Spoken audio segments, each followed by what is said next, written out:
What is with the sweatshirt? Dude, it's cold in here. I turned off the heater because I don't want to compete with the of the heater, and tried to record this the other day, and by the end of the video I was I don't know if anybody who's been to my house, family members know, like there's a really big window right next to me, so it gets, this corner over here gets really cold. Yeah, I went ahead and decided to record this because it was a it was turning out to be a pretty bad video. I was getting names and stuff mixed up and confused. I kept saying Scrooge's employee was Bob Marley. I'm thinking if Scrooge hung out with Bob Marley, he probably wouldn't need the ghosts. But yeah, let me go ahead and go over the book report. Support your local library. This is where I picked up the book report for this month. I was a little nervous that I found it in the young adult section. Where did you expect to find it? I don't know. I thought, well, it's young adult, so I don't know if I was picking up like an abridged version or whatever. It seems to be all there, but then again, I've never read this book before. One thing I noticed about this book, it's kind of wordy. It's really written like he's trying to fill out a word count. This kind of does make for better detailed settings, but it kind of makes it kind of a chore to read, and it's hard to get used to reading in the first part of it. Well, it is an older story. Well, The Christmas Carol was written in 1947, and Dracula was written in 1897, so there is 50 years difference, but it's only 50 years. You wouldn't think there's a whole lot of evolution in language in 50 years, so, but who knows? I think this is written in Victorian era, so maybe, I don't know. And something that's also kind of weird about this copy in particular is the artwork in it. It's kind of weird artwork. The preface in the intro kind of it says it's steampunk style artwork, but I don't know, other than people wearing goggles and I don't know, that's not going to show up very well. People wearing goggles, and there's gears around the outside of the pictures. There's not really steampunkish stuff in here. There's a picture of a guy sitting on a pile of books. Ooh, steampunk. It's yeah, and I'm not sure. And the paintings kind of go into the uncanny valley, and because it's kind of hard to tell if these are paintings or pictures or drawings or people posing for the pictures, because it kind of looks like photographs. But if you look at the people's faces, especially this poor lady who keeps showing up, she has this smile that's here, and it's like stretched out, huge smile. It's cool. I don't know, it's weird. It's just unsettling. And it really does. The pictures don't really add to what's going on. It's just. You liked the pictures in The Hobbit. Yeah, the pictures in The Hobbit were good. I liked the Hobbit pictures, but I don't know. I just don't like the art style in this book. I don't know. I just haven't paid much attention to steampunk, but really, there's no steampunkish type stuff in these pictures. There's just outside of some gears on the bottom of the pictures. And something that's kind of different between the book and all of the movies that I've seen based on Christmas Carol, a lot of the movies will have like people singing and dancing in the streets, and it's a beautiful day outside. Well, it's winter, so it's obviously cold, but people are singing and dancing. Yay, it's Christmas time! But in the book, it's dreary and cloudy and foggy, and the fog is even described as brown in the book. Brown and thick and just nasty sounding weather. So it's kind of like Scrooge fits in better in the book. It is a narrative device.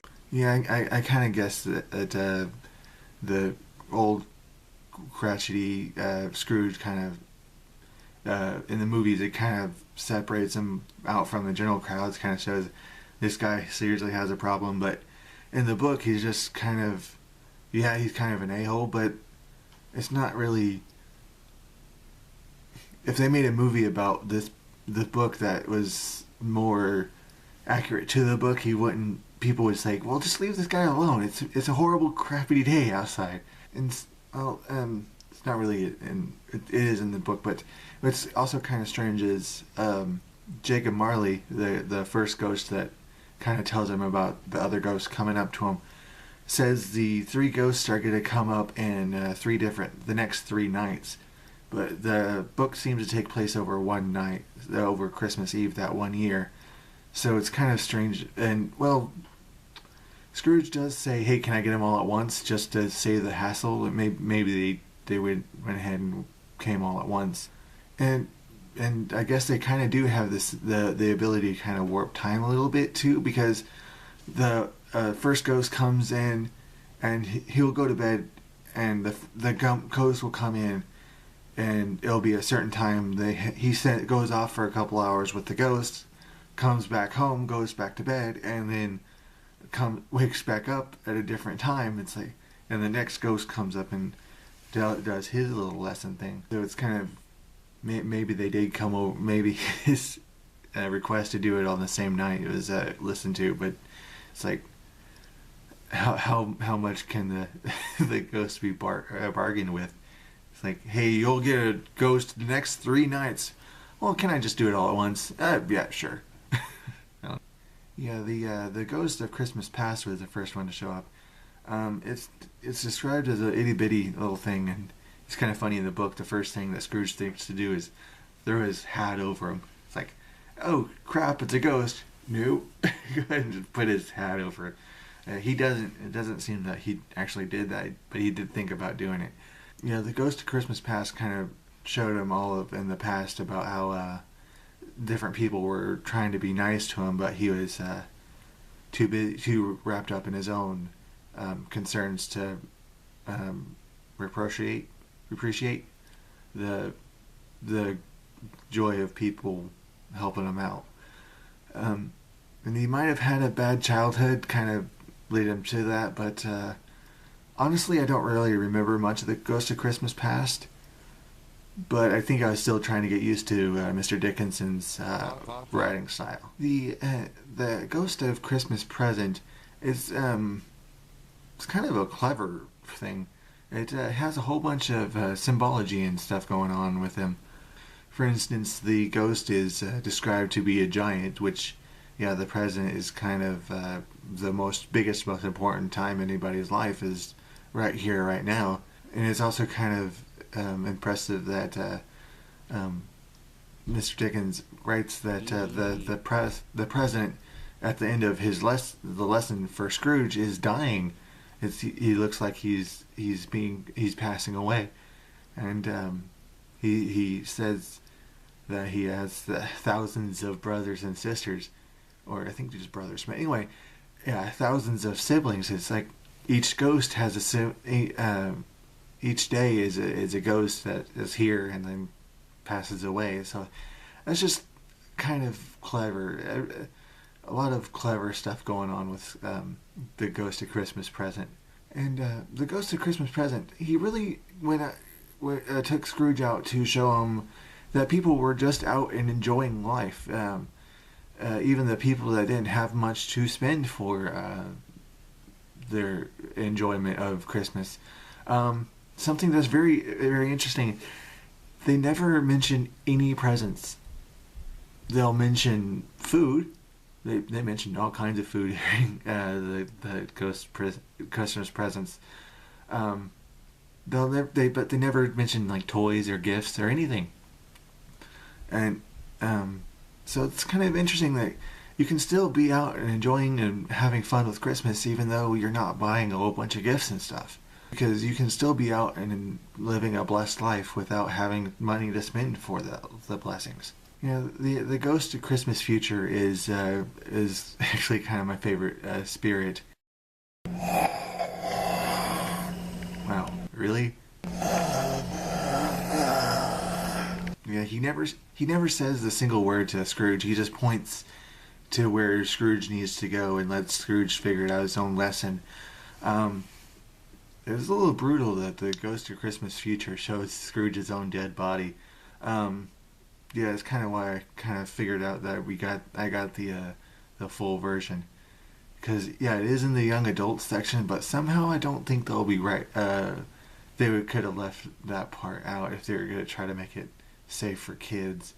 Yeah, and that's kind of where Scrooge was really kind of starting to get the point of the lesson. But when the Ghost of Christmas Future shows up, he really starts figuring out what's going on, what he's being told. Yeah, maybe he was just trying to get rid of the ghost, the Grim Reaper hanging over his shoulder. But Scrooge starts screaming out, I will live in the past, the present, and the future. I will honor Christmas in my heart and try to keep it all the year. So I would say that the moral of the story is more of don't be grumpy, which yeah, Scrooge was, but I don't think that was his main sin. And this was kind of hard to write out because this is kind of my sin as well. It's not really don't be grumpy. It's just go out and live life. Because yeah, Bob Cratchit in the book compared to the movies, Bob Cratchit is kind of grumpy as well. Though he goes home and lives life with his family and enjoying his family, even though they don't have much money to live with. But Scrooge will go out, take his normal simple supper, go home, eat a pot of gruel, and go back to bed, and just he won't really go out and live his life. So I think that's the main lesson of the story. It'd been kind of nice to see more of Scrooge after his transformation, because yeah, for that Christmas day he's up and happy and laughing and enjoying the company of his family and buying the Cratchit family a whole bunch of food and stuff. And there's a couple paragraphs implying that he ended up being kind of a second father to Tiny Tim, Bob Cratchit's son. But it's like, okay, so what was his life after the visitations of the ghosts? But I don't know, that's kind of a nitpick, really. But that's the book report of The Christmas Carol, illustrated by Zdenko Basic. Yeah, and I apologize if I got too harsh on your illustrations. It's just not my style. I'm not really fond of it. But anyway, thanks for watching. It's Christmas time, so I've thought of a Christmas book to read. Not sure what I'm going to do next month or even next year. There's not a whole lot of Christmas books that spring to mind. But, there's The Christmas Story, but I don't know if I'm allowed to critique that one. And, yeah, anyway, thanks for watching. Have a Merry Christmas and a Happy New Year.